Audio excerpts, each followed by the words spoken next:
episode ya Friday after ke umthembu efike kuSiphamandla wathi ke uphi umfowabo wamxoshelana ababukeli ke basale beyibuza ukuthi kahle hle umthembu ukweliphi side ngokuqhubeka kwesikhathi bathi ke ibandla likaSiphamandla lizo decline lehle kodwa ke elika khulekani lizokhula ke noma ke imangaliso ke eyisebandleni zingeke zibe khona bathi uzothandazela abantu uwaya kodwa ke kungasindi umuntu ngapha ke uNdlovu yaqhubeka ke nokuba ke umshushuzeli wodweshu phakathi ke kwamabandla ke amaJudiya. Hello everyone, welcome back to Sunday Live Show. Thank you so much guys for tuning in.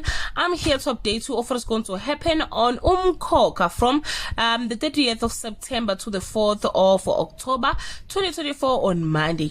In a heated clash, secrets and accusation fly as Mabusi and Nobuntu confront each other with past betrayals. As tension escalates, someone stepped in to prevent chaos from engulfish his home on Tuesday.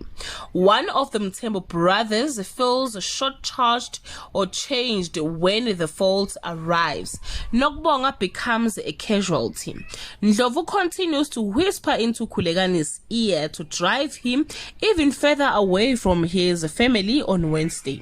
Khulekani's church is on the rise, but he gets the biggest disappointment in public.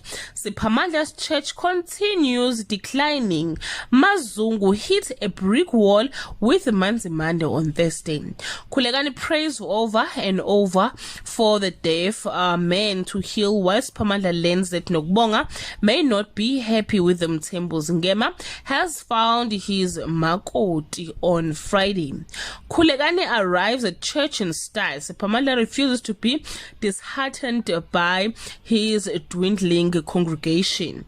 Sfoxia calls Ndlovu out about Ndlovu's influence on Khulekani. Well guys, that's all I have for today. You can leave your comment below and share your opinion. Bye.